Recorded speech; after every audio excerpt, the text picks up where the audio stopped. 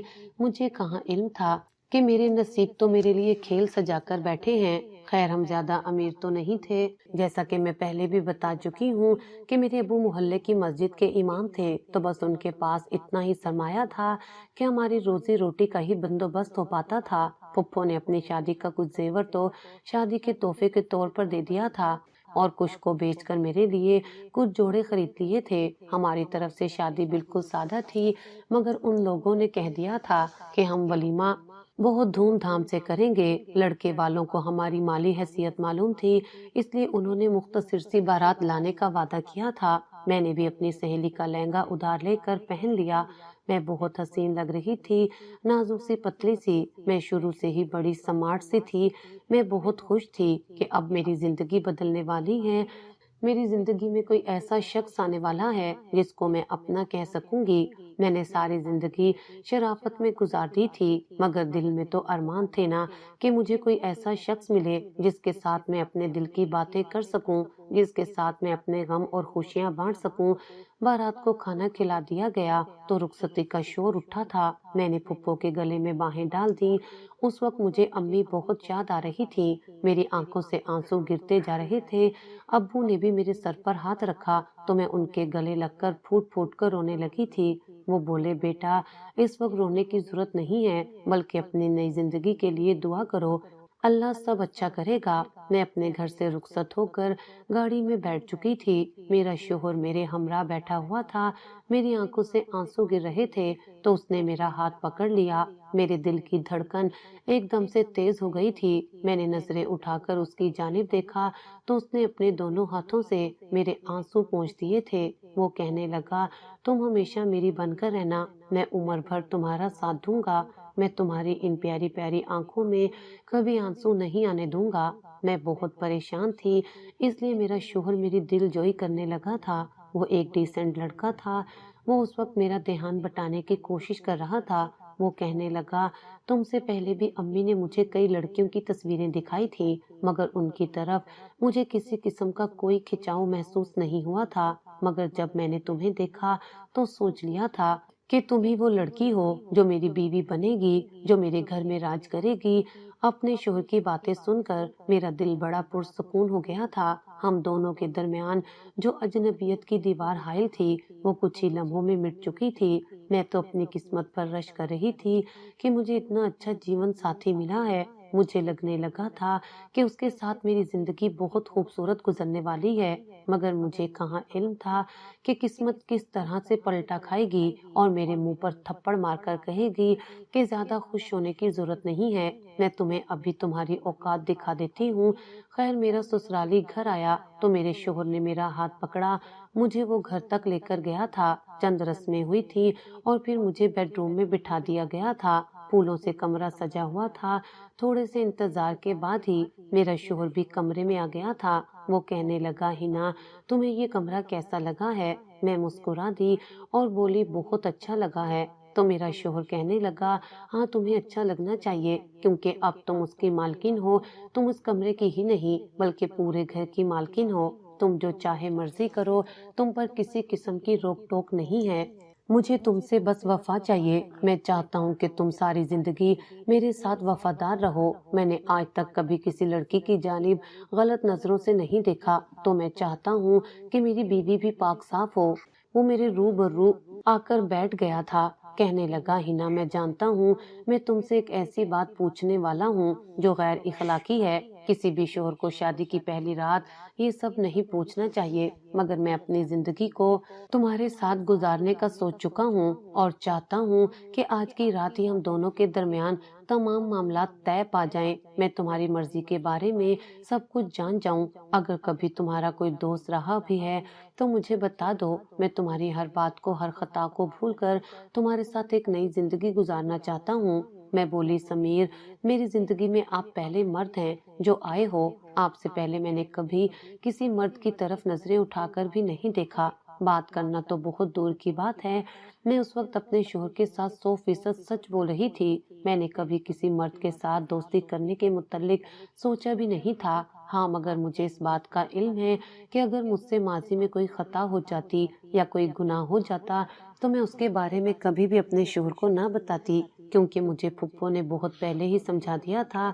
وہ کہتی تھی اگر اپنی غیر شادی شدہ زندگی میں کوئی حماقت کر بیٹھتی ہے تو وہ اس کا اور اللہ کا معاملہ ہے۔ کبھی بھی اپنے گناہ کے بارے میں اپنے شوہر کو نہیں بتانا چاہیے۔ وہ پیار اور بھروسے میں آپ سے دل کی بات پوچھ لیتا ہے اور پھر عمر بھر آپ کو تانے دے دے کر مارتا ہے۔ کبھی بھی مرد کے پیار کے جال میں پھنس کر اپنی غلطی نہیں بتانی چاہیے۔ ہمارا جو بھی گناہ ہے وہ ہمارا اور اللہ کا معاملہ ہے، اس کے متعلق شوہر کو علم نہیں ہونا چاہیے۔ میرا شوہر مسکرا دیا تھا۔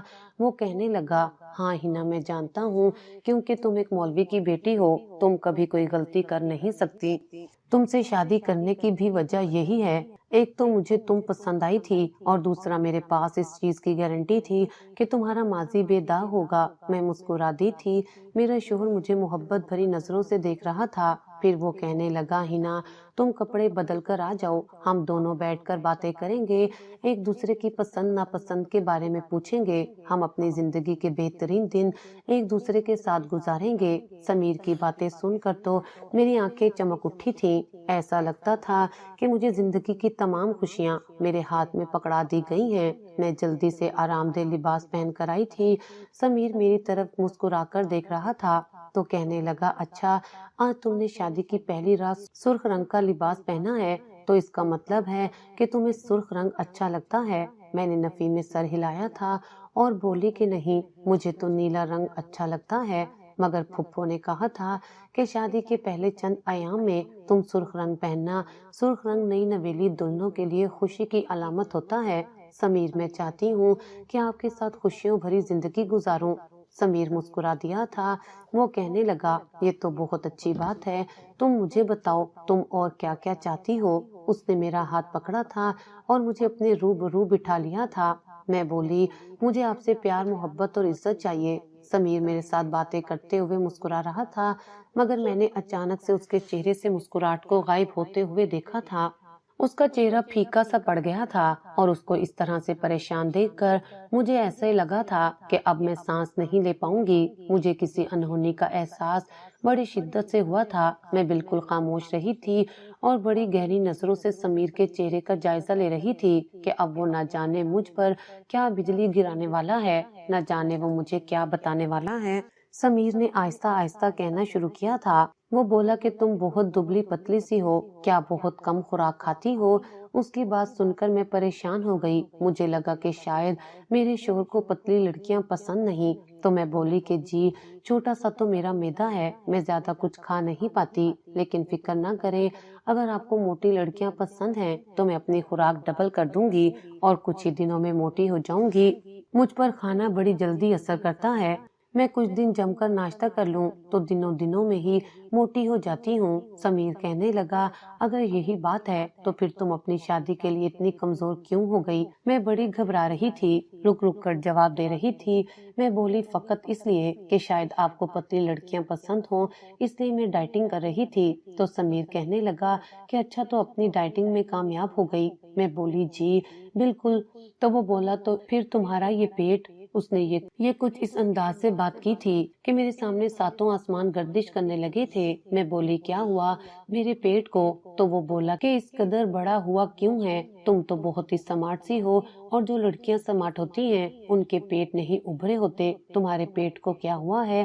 میں نے اپنے پیٹ پر ہاتھ پھیرا تو یہ بالکل سخت پتھر کی طرح تھا۔ میں نے اب غور کیا تھا، میں واقعی میں بہت کمزور تھی، لیکن میرے پورے جسم میں جو چیز نمایاں تھی وہ میرا پیٹ تھا۔ مجھے اچھی طرح یاد ہے کہ جب میں نے اپنی سہیلی سے اس کی شادی کا لہنگا لے کر پہنا تھا تو وہ میرے پیٹ کی جگہ سے تنگ آ رہا تھا، تو میں نے اس سے کہا کہ یہ مجھے فٹ نہیں ہے، تھوڑا تنگ ہے۔ میری سہیلی ہنستی تھی، وہ کہنے لگی، اچھا تو تم شادی کی خوشی میں موٹی ہو گئی ہو، فکر نہ کرو، میں اپنی درزن سے یہ لہنگا کھلوا دوں گی۔ نہ اس نے اس جانب توجہ کی تھی اور نہ ہی میرا دھیان گیا تھا۔ میں اب بہت گھبرا گئی تھی۔ میں بولی، آپ فکر نہ کریں، میں ایکسرسائز کروں گی تو کچھ دنوں میں یہ پیٹ بھی اندر چلا جائے گا۔ سمیر نے نفی میں سر ہلایا تھا اور کہنے لگا، یہ پیٹ اندر جانے والا نہیں ہے، یہ اب مزید ابھرے گا۔ میری آنکھوں میں آنسو آ گئے تھے۔ میں بولی، آپ یہ سب کیوں کہہ رہے ہیں؟ سمیر کہنے لگا، تم جانتی ہو نا کہ میں ڈاکٹر ہوں، میں چہرے دیکھ کر ہی بیماری کی وجہ پکڑ لیتا ہوں۔ میں بولی، تو پھر کیا مسئلہ ہے؟ کیا مجھے خدا نخواستہ کوئی بیماری لاحق ہو گئی ہے؟ سمیر نے اس بات میں سر ہلا دیا تھا۔ میرے پیروں تلے سے تو زمین ہی نکل گئی تھی۔ وہ کہنے لگا، ہاں تم ایک بہت خطرناک بیماری ہے، بے حیائی کی۔ اس کی بات سن کر تو میرے دل کی دھڑکن ہی تھم گئی تھی۔ میں بولی، یہ آپ کیا کہہ رہے ہیں؟ میں نے کوئی بے حیائی نہیں کی۔ تو میرا شوہر کہنے لگا کہ تمہارے پیٹ میں کس کا بچہ پل رہا ہے، مجھے سب کچھ سچ سچ بتاؤ۔ میں تو پھوٹ پھوٹ کر رونے لگی اور بولی کہ ایسی کوئی بات نہیں ہے، میں نے کسی کے ساتھ کچھ غلط نہیں کیا، میں حاملہ نہیں ہوں، میرے پیٹ میں بچہ کہاں سے آ گیا؟ سمیر بولا، میرے ساتھ زیادہ چالاکی کرنے کی ضرورت نہیں ہے، میں نے تمہیں پہلے ہی بتا دیا تھا کہ میں تم سے صرف وفا چاہتا ہوں اور مجھے تم سے کچھ نہیں چاہیے، اور تم نے کیا کیا؟ کسی اور کا بچہ لے کر میرے گھر میں آ گئی، تمہیں تو ڈوب کر مر جانا چاہیے۔ میں تو اپنے شوہر کی باتیں سمجھنے سے قاصر تھی۔ میں بولی، آپ یہ کیا کہہ رہے ہیں؟ میرے پیٹ میں بچہ کہاں سے آ گیا؟ میں نے تو کبھی کسی مرد کے ساتھ بات تک نہ کی۔ میرا شوہر کہنے لگا کہ اگر تم اپنی غلطی ماننے کو تیار نہیں ہو تو میں بھی پھر تمہیں یوں ہی طلاق دینے پر رضامند نہیں ہوں، کیونکہ پھر ساری عمر مجھے افسوس رہے گا کہ کاش میں تمہاری بات مان لیتا۔ چلو میں تمہیں ڈاکٹر کے پاس لے کر جاؤں اور تمہارا چیک اپ کروا کے واپس لاؤں، ابھی دودھ کا دودھ اور پانی کا پانی ہو جائے گا۔ میں بولی، کیا آپ نے ابھی طلاق کی بات کی ہے؟ تو سمیر نے اس بات میں سر ہلا دیا۔ وہ کہنے لگا، ہاں میں نے طلاق کی بات کی ہے، کیونکہ میں بد کردار عورت کو اپنے گھر میں نہیں رکھ سکتا۔ اس نے میرا ہاتھ پکڑا اور مجھے باہر لے کر گیا تھا۔ یہ تو شکر تھا کہ اس وقت صحن میں کوئی موجود نہیں تھا، کیونکہ جب لوگ سمیر سے پوچھتے کہ تم نئی نویلی دلہن کو کہاں لے کر جا رہے ہو، اور اگر وہ کہہ دیتا کہ اس کو گائناکولوجسٹ کے پاس لے کر جا رہا ہوں، تو میرے منہ پر کیا رہ جاتا؟ خیر میں چپ تھی، میرے پاس تو کہنے کے لیے کچھ تھا ہی نہیں۔ میں دل ہی دل میں اللہ کو پکار رہی تھی کہ میری مدد کرے، یہ لڑکا بہت اچھا ہے، میں اس کو گنوانا نہیں چاہتی۔ یا اللہ، میرا کردار صاف ہے، مجھ پر کسی قسم کا کوئی گناہ ثابت نہ ہو جائے۔ میں روتی رہی اور یہی دعائیں کرتی رہی۔ آخر کار ہسپتال آ گیا تھا۔ سمیر مجھے ڈاکٹر کے پاس لے گیا۔ ڈاکٹر نے میرا الٹرا ساؤنڈ کیا اور اس نے جو بات کہی اسے سن کر تو ایسے لگا تھا کہ جیسے ساتوں آسمان میرے سر پر گر پڑے ہیں۔ ڈاکٹر نے کہا کہ آپ 4 ماہ کی حاملہ ہیں۔ میں نے بے یقینی سے سر ہلایا اور بولی، ڈاکٹر یہ نہیں ہو سکتا، آج تک مجھے کبھی کسی نے ہاتھ نہیں لگایا۔ ڈاکٹر مسکرا دی۔ وہ کہنے لگی، ہاں ہر لڑکی گناہ کرنے کے بعد ایسے ہی کہتی ہیں، مگر مجھے معاف کیجیے گا، میں رپورٹس کو بدل نہیں سکتی، جو سچ ہے وہ سچ ہے۔ میں اٹھ کر باہر آ گئی تھی۔ میرے پیچھے ہی سمیر بھی آیا تھا۔ اس نے میرا ہاتھ پکڑا اور مجھے اپنی گاڑی میں بٹھا کر ساتھ لے گیا تھا۔ وہ کہنے لگا، ہاں اب تم اپنی صفائی میں کچھ کہو گی؟ تو میں پھوٹ پھوٹ کر رونے لگی تھی۔ میں بولی، سمیر سب کچھ آپ کے سامنے آ گیا ہے، میں 4 ماہ کی حاملہ ہوں، اب تم اپنی صفائی میں کچھ کہو گی؟ تو میں پھوٹ پھوٹ کر رونے لگی تھی۔ میں بولی، سمیر سب کچھ آپ کے سامنے آ گیا ہے، میں 4 ماہ کی حاملہ ہوں، لیکن میرا اللہ گواہ ہے کہ آج تک میں نے کبھی کسی مرد سے بات تک نہیں کی، اس سے ملنا جلنا تو بہت دور کی بات ہے۔ مجھے نہیں پتا یہ بچہ کس کا ہے اور کہاں سے آیا۔ تب سمیر نے میری آنکھوں میں آنکھیں ڈال کر کہا تھا، تو پھر اپنے آس پاس نگاہ رکھو، تمہارے ساتھ یہ ظلم کس نے کیا ہے؟ تمہارے گھر میں کتنے لوگ رہتے ہیں؟ میں بولی، فقط ہم 3 لوگ ہی تو تھے، میں، ابو اور پھپھو۔ سمیر کہنے لگا، اپنے ارد گرد دھیان رکھنا۔ اس کے بعد اس نے مجھے 3 بار طلاق دے دی۔ میں نے اس سے گلہ نہ کیا، کیونکہ شاید میری قسمت میں یہی لکھا تھا۔ وہ مجھے اپنی گاڑی میں ہی میرے والدین کے گھر چھوڑ گیا تھا۔ میں نے دروازے پر دستک دی تھی، پھپھو نے دروازہ کھولا تھا، وہ مجھے دیکھ کر حیران رہ گئی تھی، کہنے لگی تم یہاں کیسے آ گئی؟ ابھی تو رات کا 1 بجا ہے، تم اپنا گھر چھوڑ کر کیسے آ گئی؟ نئی نویلی دلہن شادی کی پہلی ہی رات وہ میں کے واپس نہیں آیا جایا کرتی۔ میں بولی پھپھو میرے شوہر نے مجھے طلاق دے دی ہے۔ یہ بات سن کر تو پھپھو کا منہ کھلے کا کھلا رہ گیا تھا۔ وہ کہنے لگی تم یہ کیا کہہ رہی ہو؟ یہ کیسے ممکن ہے؟ کیوں تمہیں طلاق کیوں ہو گئی؟ میں بولی کیونکہ میرے پیٹ میں 4 ماہ کا بچہ ہے۔ میری بات سن کر پھپھو نے میرے منہ پر زوردار تھپڑ دے مارا تھا۔ وہ کہنے لگی تم نے کس کے ساتھ منہ کالا کیا ہے؟ تمہیں شرم نہ آئی؟ تو میں بھی چیخے مار مار کر رونے لگی تھی اور بولی میں نے کوئی گناہ نہیں کیا ہے، میں نے کبھی کچھ غلط نہیں کیا، مجھے نہیں پتا یہ بچہ کہاں سے آ گیا ہے، مجھے نہیں معلوم یہ کس کا بچہ ہے، میں نے کچھ برا نہیں کیا۔ میں چیختی چلاتی رہی تھی۔ پھپھو میرے پاس آ کر بیٹھ گئی، اس نے مجھے گلے لگایا، مجھے کمرے میں لے جا کر پانی پلایا اور کہنے لگی یہ سب کیسے ہوا ہے؟ میں بولی میں نہیں جانتی، میرا کوئی قصور نہیں ہے۔ اتنا کہہ کر میں اٹھ کر ابو کے کمرے میں چلی گئی تھی۔ پھپھو بھی میرے پیچھے ہی آئی تھی، کہنے لگی تم یہاں کیوں آئی ہو؟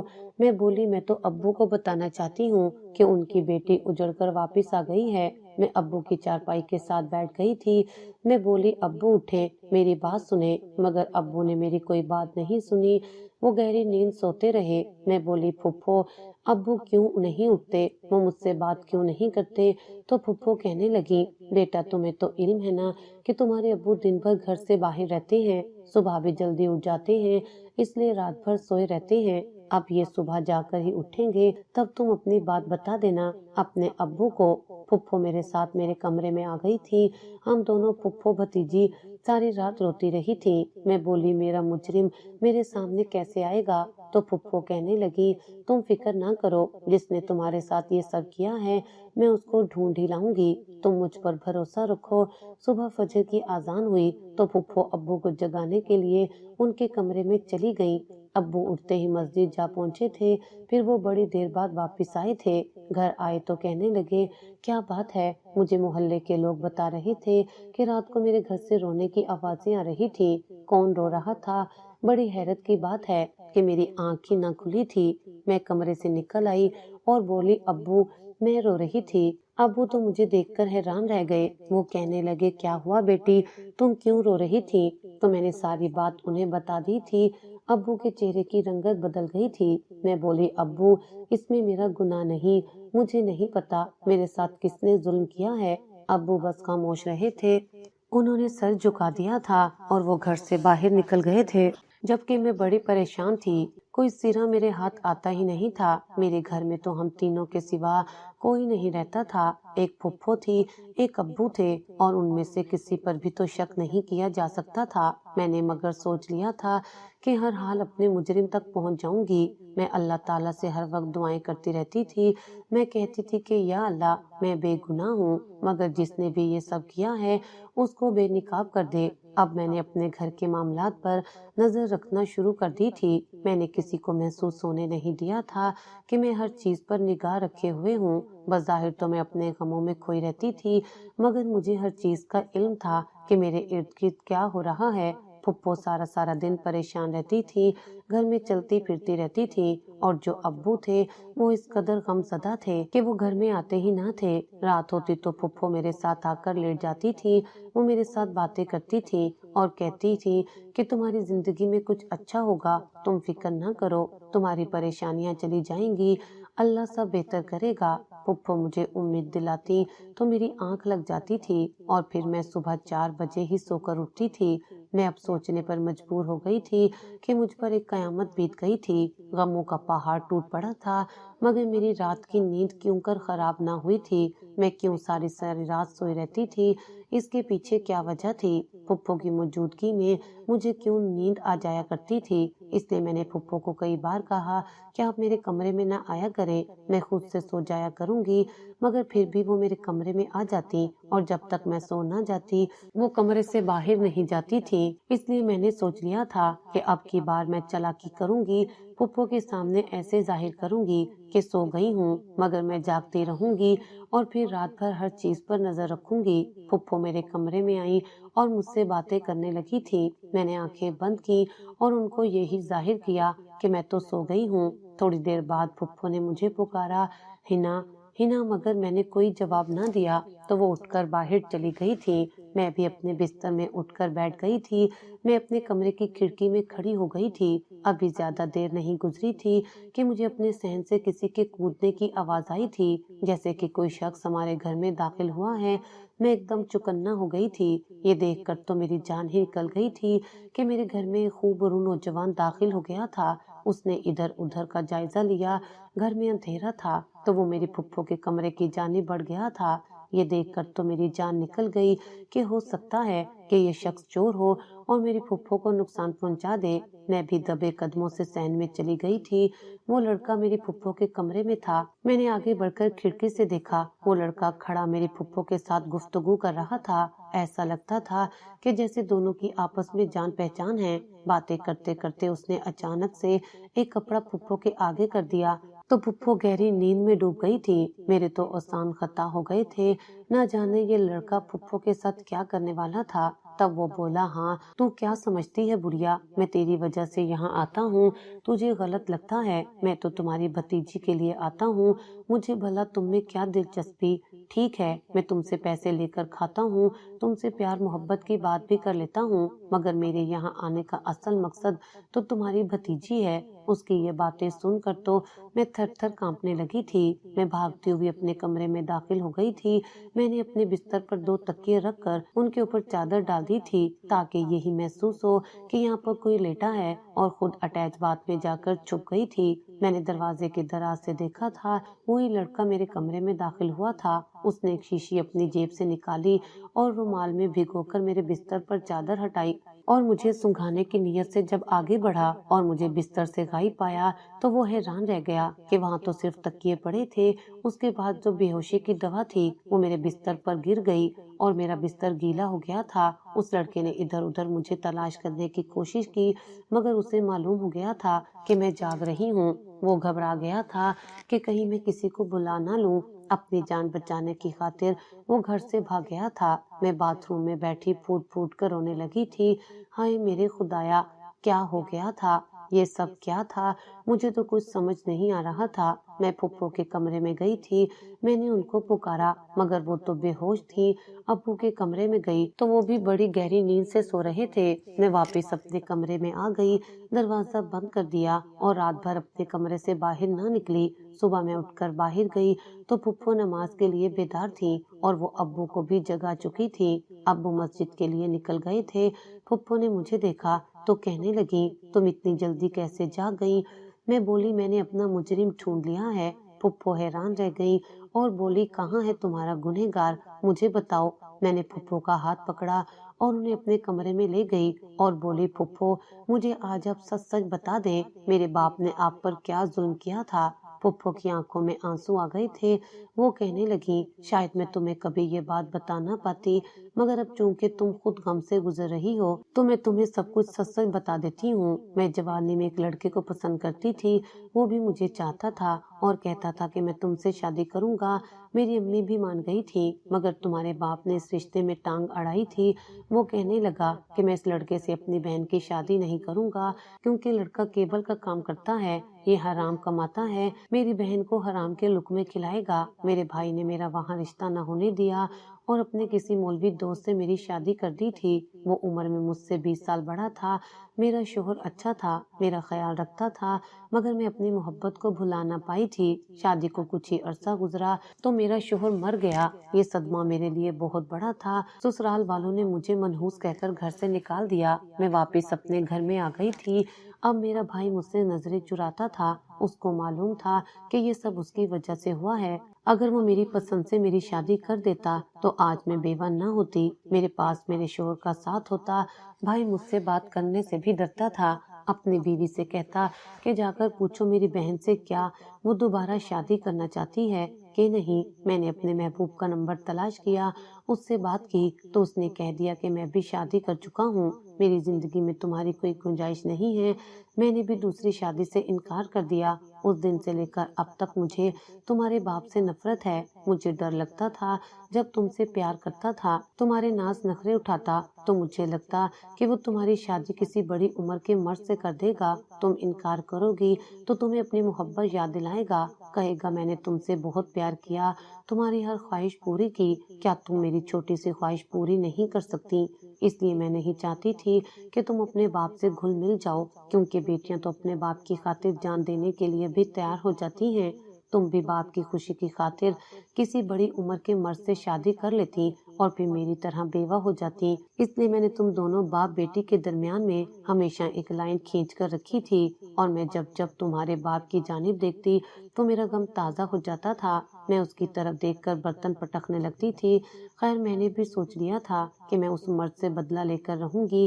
یہ کیا کہتا تھا کہ مجھے میرا شوہر حرام کا کھلائے گا؟ میں نے سوچ لیا تھا کہ میں حرام رشتے میں بند کر رہوں گی۔ تمہیں یہ جان کر حیرت ہوگی اور تکلیف بھی ہوگی کہ تمہاری پھپھو اپنی عمر سے 10 سال چھوٹے لڑکے کے ساتھ حرام رشتے میں بندھی ہوئی ہے۔ میں ہر رات تمہیں اور تمہارے ابو کو کھانے میں نیند کی دوا ڈال کر کھلاتی ہوں، اس لیے وہ رات بھر جاگ نہیں پاتا۔ یہ باتیں سن کر میں پھوٹ پھوٹ کر رونے لگی اور بولی میں یہ سب جان گئی ہوں، کل رات میں جاگتی رہی تھی۔ مجھے سلانے کے بعد جب آپ اپنے کمرے میں چلی گئیں تو تھوڑی ہی دیر بعد ایک لڑکا گھر میں داخل ہوا تھا۔ وہ آپ کے کمرے میں گیا، اس نے آپ کو نیند کی دوا سنگھا دی اور پھر وہ میرے کمرے میں آیا۔ میں نے خود کو باتھ روم میں بند کیا تھا، اس نے مجھے بھی نیند کی دوا سنگھانے کی کوشش کی مگر میں بچ گئی۔ وہ آپ کے کمرے میں کہہ رہا تھا کہ میں تمہاری خاطر نہیں بلکہ تمہاری بھتیجی کی خاطر آتا ہوں۔ مجھے جس نے حاملہ کیا ہے وہ کوئی اور نہیں، وہی لڑکا ہے جسے آپ گھر پر بلاتی تھی۔ آپ کا گناہ میری زندگی کھا گیا ہے، آپ نے مجھے عمر بھر کا روک دے دیا ہے۔ میں یہ باتیں کرتی رہی اور بے ہوش ہو گئی۔ میری آنکھ ہسپتال میں کھلی تھی، مجھے پھپھو نے بتایا تمہارے پیٹ میں جو بچہ پل رہا تھا وہ ختم ہو گیا ہے۔ پھپھو کی بات سن کر میری آنکھوں میں آنسو آ گئے تھے اور میں نے اللہ کا شکر کیا تھا کیونکہ میں اس بچے کو پیار نہ دے پاتی۔ وہ مجھے ہمیشہ میرے تکلیف دہ ماضی کا احساس دلاتا اور میں عمر بھر اس بچے سے نفرت کرتی رہتی۔ خیر پھپھو نے اس لڑکے سے بدلہ لینے کا سوچ لیا تھا۔ پھپھو نے اسے پھر سے ایک رات گھر میں بلایا۔ جب وہ داخل ہوا تو پولیس کو فون کر دیا اور کہا کہ یہ چور ہے۔ چوری کے الزام میں پھپھو نے میرے مجرم کو تھانے میں بند کروا دیا تھا۔ ادھر میری طلاق کی خبر بھی پورے خاندان میں پھیل چکی تھی۔ مجھے اس بات کا ڈر تھا کہ اب ہر کوئی مجھ پر تہمت لگائے گا، مگر اللہ بھلا کرے سمیر کا، اس نے سب کو یہی کہہ دیا تھا کہ میں نے اپنی بیوی کو طلاق اس لیے دی ہے کیونکہ مجھے کوئی اور لڑکی پسند تھی۔ اس نے میرا الزام اپنے سر لگا لیا ہے۔ اس کے طلاق دینے کے بعد میرے کئی رشتے آئے مگر میں ابھی فی الحال کسی کے ساتھ شادی کے بندھن میں بندھنے کے لیے تیار نہیں ہوں۔ آپ ہی مجھے بتائیے کہ مجھے کیا کرنا چاہیے۔